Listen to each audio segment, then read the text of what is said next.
Membuang geragal, membuang kotoran dari sisa bangunan itu juga ada yang handle biasanya. Kalau di daerah Surabaya itu ada yang handle, ada yang ngurusin masalah itu. Biasanya itu ditampung atau diurukkan geragal-geragal itu ke tempat yang lain. Biasanya juga dijual, jadi ini juga nggak membuang. Pun juga kadang itu biasanya juga dikasih uang sama yang punya rumah. Yang artinya yang sudah buang itu ya berterima kasih, dikasih berapa, 30.000, 50.000. Halo kawan semua, jumpa lagi di channel Kedu dan kita akan melihat beberapa postingan dari tukang dan kuli. Semoga saja ini bermanfaat bagi Anda. Melihat kayak gini saya naik ke tukang, "Mas, kenapa batunya gak digeser?" Tukangnya jawab, "Saya cuma disuruh masang pipa, bukan geser batu." Ya, ini ini sebenarnya postingan lama, saya sudah dapat sebelum-sebelumnya itu tahun-tahun yang lalu juga. Cuma ya tadi itu, disuruh pindah batu, disuruh pipa, disuruh muterin pipa, tetapi batunya nggak dipindahkan. Ya sak paket lah. Biasanya kalau ketemu tukang yang pilih-pilih pekerjaan begini nggak masuk pol ya. Mending ya cari tukang yang genah saja. Mungkin batunya gede kali ya, disambung-sambung model gini kan. Aremang itu dolan madu lur. Lah proyek sepi, enake bayarannya ora sumbut. Nah ini biasanya kuli dan tukang itu rata-rata kalau di Surabaya antara 130 untuk tukang, 150 tukang.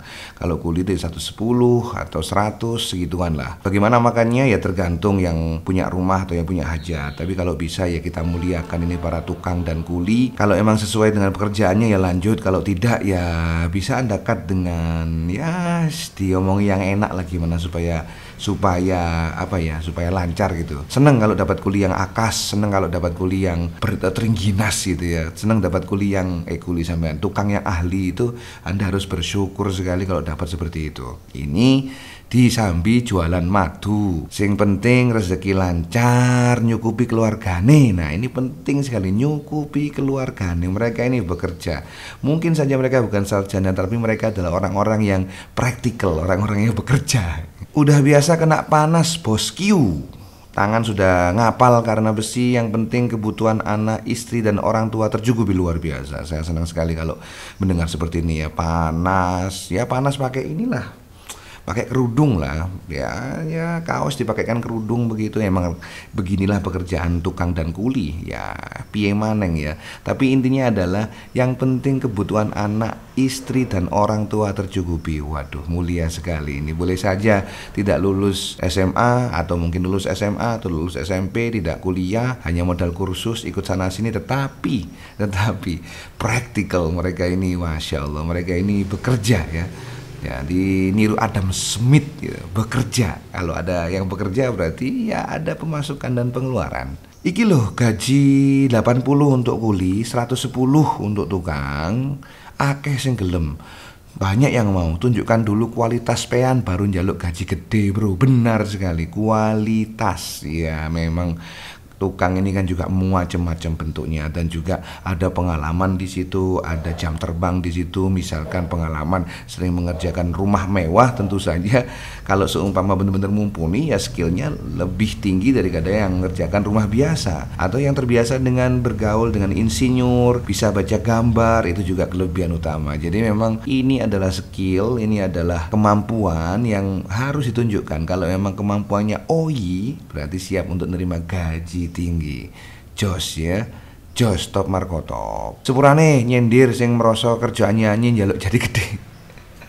Ya siapa sih yang nggak mau gitu kan, kalau seumpama nggak kerja digaji gitu. Ada nggak pekerjaan nggak kerja digaji? Enggak sih, di negara lain mungkin, nggak di Indonesia. Jadi bukan itu bukan di negara kita tentu saja ya. Negara kita jauh dari hal itu. Semoga saja nek kepengin bayaran larang, pinter kerja, jak pinter ngomong tok. Ya benar sekali. Kerja mas bro, tunjukkan skillnya, tunjukkan juga kemampuannya. Kalau memang hanya pinter ngomong, ada baiknya itu jadi sales. Itu lebih masuk, karena untuk jadi sales itu harus pinter ngelobi, harus pinter molak-malik nekuk, harus pinter ngocek gimana supaya closing. Mungkin saja kerjanya salah ya, mungkin dia pinter omong karena memang nggak ada kerjaan lain, ya wis nguli ae. Ada kemampuan nukang gitu wis tukang aja gitu. Itu ya mungkin bisa ganti profesi yang mengutamakan cocot ya. Bukan jelek lu mengutamakan cocot, kalau nggak ada cocot ya closing itu penting. Pinter omong itu penting, cuma pada tempatnya. Internet ini bahaya sebenarnya ya, kalau semua kita punya aib itu bisa diudar-udar. Sudah terbukti mungkin sering pinjaman online ya, telepon teman-temannya kanan kiri. Sama juga dengan hal ini ya, hati-hati sama orang ini kalau ikut kerja, jangan mau. Saya kerja 2 minggu gak dibayar, cuma dapat kas bonan saja 200, terus kabur ke kantin hutang gede gak dibayar. Ini amsyong ini ya, nggak tahu lah, mungkin dipakai untuk apa ini, Bang Mandor satu ini, nggak tahu lah ya.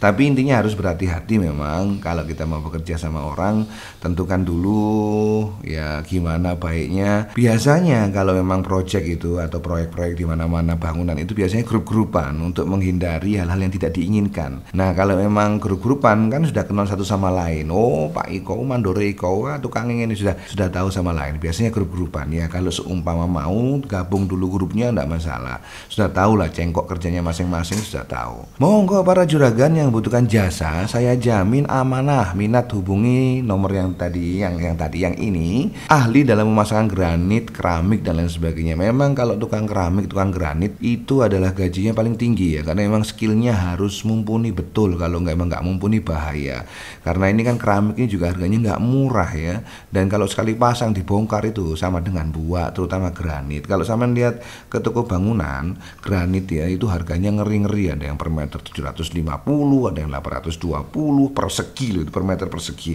Ada juga misalkan yang perseginya itu 160, 170, mahal-mahal, dan itu butuh skill tukangnya harus punya skill yang mumpuni ya. Kalau enggak penceng kabeh, tiwas bayari lah apa murah, ternyata pasangannya penceng. Nah ini juga bagi Anda yang pengen pasang granit dan lain sebagainya, tentukan tukang yang memang ahli di bidang itu daripada nanti menyesal kemudian. Jangan sampai. Ada cerita nggak seputar ini? Ada temennya teman saya yang pasang granit nggak cocok bongkar.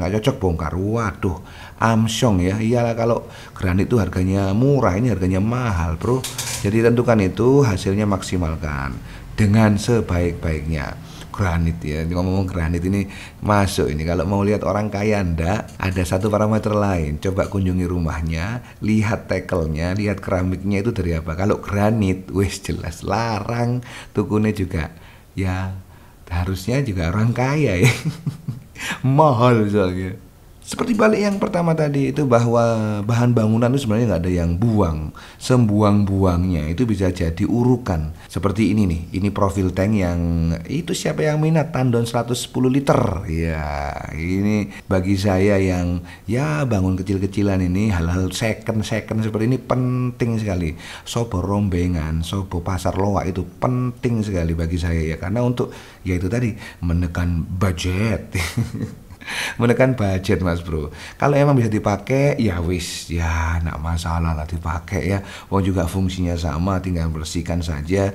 Dan tentu saja ini sangat-sangat menghemat biaya. Ada loh orang bangun rumah itu dikumpulkan nggar titik gitu ya. Artinya sedikit demi sedikit, lama-lama jadi bukit. Misalkan untuk nguruk, dia cari geragal sendiri, diangkat-angkat sendiri, kemudian diuruk-uruk sendiri, dirapi-rapikan sendiri, dirata-ratakan sendiri. Itu ada yang seperti itu. Jadi nyicil saking pengennya rumah. Nah saya harap juga Anda sekalian, saya juga bisa ibaratnya itu juga angen-angen bisa membangun rumah, bisa punya rumah yang layak ya ibaratnya itu. Syukur-syukur bisa menjual kembali rumah itu, jadi bisa jadi bisnis ya. Baiklah, saya kira itu saja untuk postingan pada kesempatan hari ini. Terima kasih sudah join di tempat ini. Ya, tempat ini ya gitu, di channel ini kita akan ketemu di lain kesempatan. Dan jangan lupa untuk komentar, like atau dislike video ini, kasih masukan supaya channel ini bisa berkembang ke arah yang lebih baik. Salam hormat untuk seluruh tukang dan kuli di Indonesia, dan juga yang sudah posting ini semua saya ucapkan terima kasih banyak, karena dengan postingan Anda, berkat postingan Anda, saya bisa membuat video. Terima kasih banyak. Jumpa lagi di video selanjutnya. Bye-bye.